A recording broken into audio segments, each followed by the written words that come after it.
hoy? Viviendo como desclasada.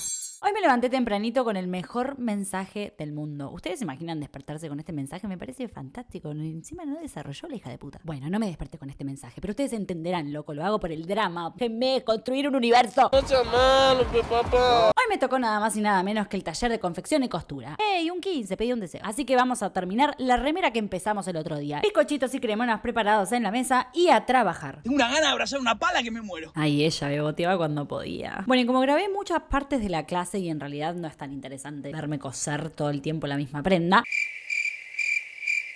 voy a hacer un compilado épico para mostrarles todo.